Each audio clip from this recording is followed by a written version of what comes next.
Ni karibu twongere dukomeze twari twavuze ko tuzagenda twiga cyangwa se turushaho kumenya ubutumwa bwiza no kumenya uburyo umuntu ashobora kubana n'Imana cyangwa se twarimo twibaza ngo ninde uzabana n'Imana cyangwa se uzaba ku musozi w'Uwiteka. Kuri topic yacu ninde uzajya mu ijuru mu by'ukuri. Rero reka dukomeze kuri pariti ya kabiri, pasiteri akomeza dufashe. Ni karibu pasiteri. Yego. Murakoze. Umaze kumenya ko Imana yera ndetse kwigira umujinya, kwikiranuka, kwigira urukundo, kwitunganye, ica imanza zitabera, wakwibaza umuntu we ni iki? Umuntu ni umunyabyaha muri kamere ye kuva avutse. Icyaha kiri muri we kandi apfuye mu mwuka. Iki ni ikintu tugomba kumenya. Iyo dusomye ibyanditswe byera mu Itangiriro igice cya 3 umurongo wa 6 kugeza ku wa 7 wadusomera, turabyumva neza ibi bintu. 3:6 kugeza kuri 7. Okay. Uwo mugore abonye yuko icyo giti gifite ibyo kurya byiza kandi ko ari iby'igikundiro kandi ko ari icyo kwifuriza kumenyesha umuntu ubwenge, asoroma ku mbuto zacyo arazirya, ahaho n'umugabo we wari kumwe nawe arazirya. Amaso yabo bombi arahweza, bamenya yuko bambaye ubusa, badoda ibibabi by'imitini biremeraho imicocero. Aba bantu babaye mu ngobyi ya Edeni, Adamu na Eva. Muzi ko iyo tuvuze ngo umuntu wa mbere yabayeho ni Adamu na Eva, ndetse n'inyoko muntu nibo ikomokaho. Uyu rero akiri mu ngobyi ya Edeni ntabwo yigeze amenya yuko yambaye ubusa. Nta kintu kibi bajyaga bibonaho. Ariko tubona ngo umugore ashukwa n'inzoka.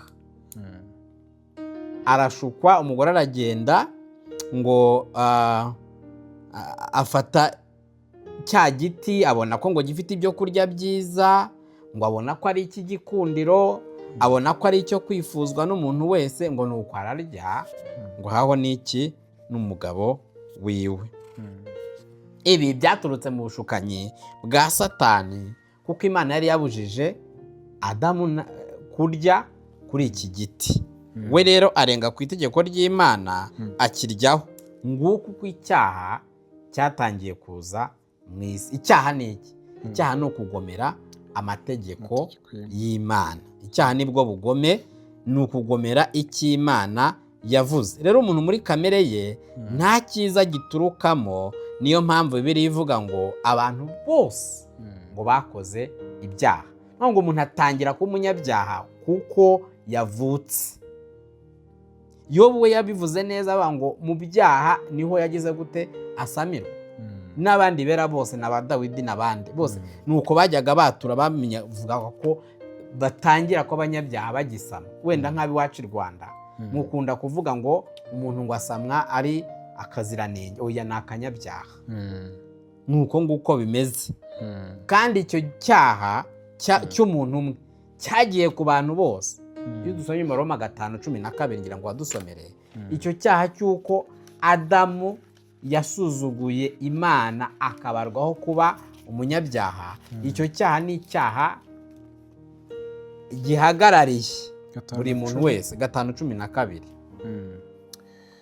Kuko bimeze bityo, nk'uko ibyaha byazanywe n'umuntu byazanywe mu isi n'umuntu umwe, urupfu rukazanwa n'ibyaha, niko urupfu rugera ku bantu bose, kuko bose bakoze ibyaha. Amategeko ataratangwa, icyaha cyahozeho mu isi, ariko ntawe kibarwaho. Wagumisa aho ngaho nta kibazo. Yego. Ngo icyaha cyazanywe mu isi n'umuntu umwe. Icyambere na mbere cyazanywe nande? N'umuntu. Uwo muntu wa mbere wabanje kuba mu isi ni Adamu na Eva. Tubonye aho bagikoreye, ni mu ngobyi ya Edeni, ubwo barengaga ku itegeko Imana yari yabahaye. Ngo bityo rero ngo kiragenda ngo kikagera ku bantu bose, ngo buri bantu bose barapfa kubera ko icyaha kigera ku bantu bose. Mvuga ngo naho ngaho tugikomora ku babyeyi bacu ba mbere. Buri muntu wese avuka ari umunyabyaha. Ngo ndetse n'amategeko ataraza, hari abantu bajya bajyanga icyaha ni amategeko niyo cyaha. Amategeko y'Imana ni meza, kuko ngo n'amategeko y'Imana ataraza icyaha cyahoze hehe mu isi. Icyakoze ntabwo abantu bajyaga bakibonaho kubera ko nta buryo bwo kukimenya bari bafite. Ariko icyaha cyahozeho, kandi mwibuke yuko mu Baroma 3:23 bavuga ngo bose bakoze ibyaha ntibashyikira ubwiza bw'Imana. Ngo abantu bose b'amoko yose bo ku bice byose by'isi, abanyamahanga n'abayuda, abakomeye n'aboroheje, ngo abantu bose bakoze icyaha. Mbere na mbere bagikoze ryari? Abantu bakoze icyaha ryari? Mbere na mbere icyaha cya Adamu tubarwaho. Icyo ngicyo tukibarwa, ariko si ukukibarwaho gusa ngo twe tube dukiranuka, kuko hari abantu bajya bitera ikinya ko ngo ni icyo yabazwaho we ni sawa. Ariko hano ho mu Baroma 3:23 bavuga ngo abantu bose nabo bakoze ibyaha ntibashyikira ubwiza bw'Imana. In fact icyaha gitangira mu iremwa. Uko waremwe mu kuremwa cya gihe Imana ni aho ngaho icyaha kiri. Kuko Dawidi nibyo yajyaga yatura muri Zaburi ya 51:7 ngo dore naremanywe gukiranirwa. Uko niko naremwe. Dawidi nuko yajyaga abivuga. Niba ari ukuvuga ngo uko niko naremwe, hari ushobora kwibeshya ko ariko Imana yaremye umuntu. Imana bigaragara ko yamuremye akiranuka. Good. Ubwo ahubwo ngira ngo hari babamininga ko ariko tuvuka. Ndi kuvuga wa muntu nyuma yo kugwa. Nyuma yo kugwa, yes. Mbere yo kugwa aho Imana ubundi yari yaremye umuntu utunganye. Ndavuga ababyeyi bacu bambere Adamu na Eva batarakora icyaha mu ngobyi ya Edeni. Hari ikindi gihe bayibayemo batunganye. Ariko icyaha bagomeye Imana ryari igihe basuzuguraga itegeko ryayo. Rero iyo mvuze ngo naremanywe gukiranuka, muribuka ko umuntu wese wavutse, Adamu na Eva batangiye kubyara nyuma y'iki yo kugwa. Niyo mpamvu nta muntu usibye Adamu na Eva nibo bonyine bataremanywe, baremwe batunganye. Ariko ababakomokaho bose baremanywe gukiranirwa, kuko bavutse ari abanyabyaha. Ngo mu byaha nimwo mama yambyare. Uyu ni Dawidi arihamya yuko yavukiye hehe mu byaha. In fact abantu bose bokojwe no gupfa kwa Adamu. Iki cyaha kuko cyazanye urupfu, abantu bose ngo bokojwe n'iki no gupfa. Abantu bose barapfa. Rero muri make umuntu ni umunyabyaha wese. Kubera iki? Kuko umuntu wese agomera amategeko y'Imana. Adamu yatangiye agomera itegeko ry'Imana, ahinduka umunyabyaha. Abamukomokaho baba mu gihe yagomye icyo cyaha nabo barakivukana. Ndetse si ibyo gusa, banakora n'abagira gute bagikora, kubera iyo mbuto y'icyaha iri muri bo. Mu yandi magambo, ntabwo umuntu aba umunyabyaha kuko yakoze icyaha, ahubwo umuntu akora icyaha kuko ari umunyabyaha. Mu yandi magambo, ari ugukora icyaha no kuba umunyabyaha habanza iki? Habanza kuba umunyabyaha. None umunyabyaha nta kindi kintu akora usibye gukora iki? Icyaha. Muri Yesaya 53 baravuga ngo abantu ngo bose ngo barayobye, ngo buri muntu wese anyura inzira yiwe. Ngo hari ukuyoba rusange, ariko kuyoba kwa Adamu, cyangwa se hari ukugwa rusange, niko kugwa kwa Adamu.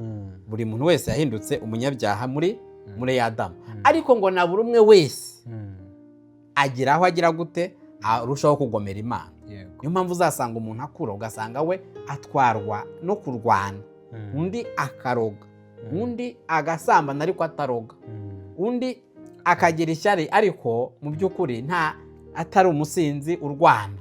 Ugasanga buri muntu wese afite aho inzira yiwe agira gute ayoberamo. Ariko hari ukuyoba rusange niko kugwa muri Adamu.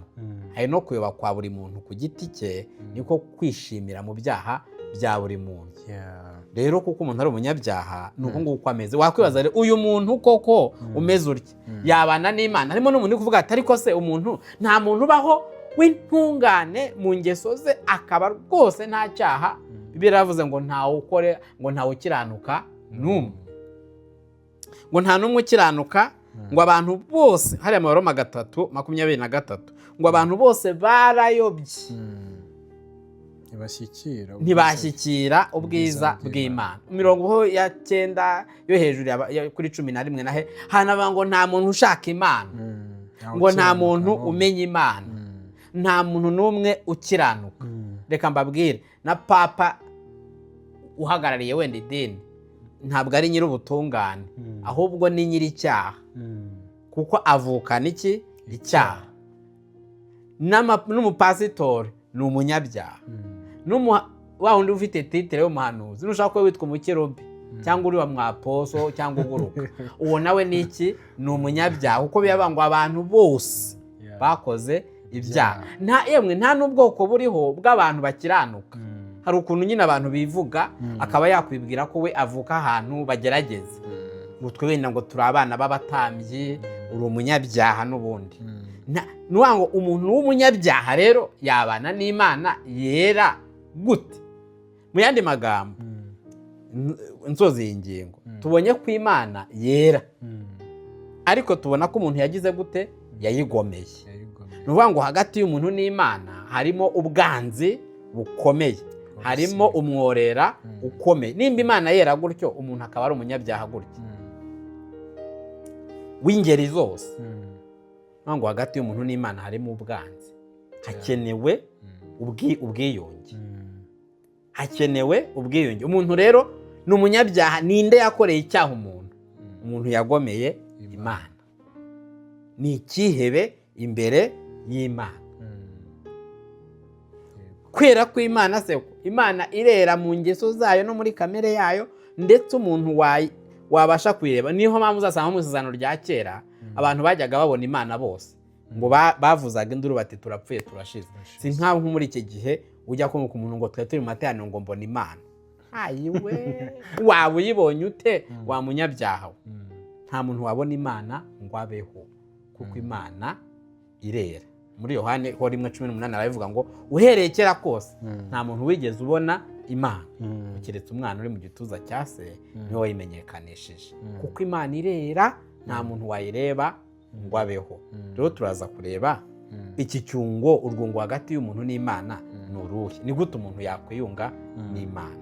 Ikigaragara ni uko mu ndangakamere z'Imana harimo n'umujinya.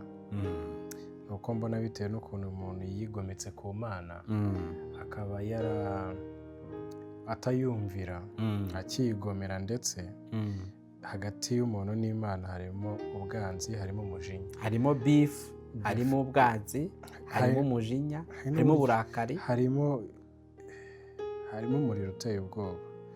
Kandi ko nihataboneka ugoboka, yego, nihataboneka igihuza umuntu n'Imana, umuntu ararimbuka. Kuko ijambo ry'Imana ritubwira ngo ninde nyine wasumirwa n'amaboko y'Imana akaba yayarokoka. Ninde warokoka rero Imana imusumiriye? Ntawe. Reka rero tujye dusoze. Tumaze kubona uko umuntu yangiritse n'ukuri k'umuntu wa nyawe mu by'ukuri tutajya twibwira. Tubona ko umuntu ari very corrupted kuruta uko abyumva. Ashaka kumenya uko ari, yareba muri Bibiliya uko bimusobanura. So rero tumaze kubona umuntu icyo ari cyo. Reka tujye kuri pariti ya 3, murayikurikirana muri next episode, then muhabwe umugisha rwose.